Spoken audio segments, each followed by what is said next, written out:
আসেন আসেন, মিয়া ভাইয়ের দোকানে আসেন, সব কিছু তাজা।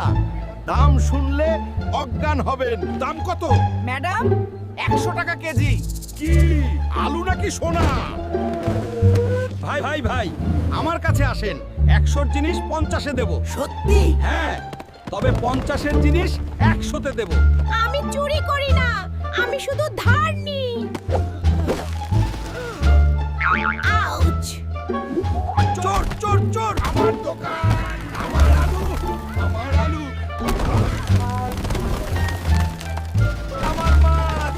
ওই ষাট, তুই আমার মাছ উড়াইলি কেন? মাথায় মাছ কেন? আমি নির্দোষ। চোর ধরো! মাথায় মাছ কেন? আমার মাছ দে, আমি এখানে নেই। হায় আল্লাহ, এই হলো আমাদের বাজার, যেখানে সবাই আসে কেনাকাটা করতে, কিন্তু শেষে সবাই শুধু হাসি নিয়ে যায়। ভালো লাগলে সাবস্ক্রাইব করুন আর বেল বাজিয়ে দিন।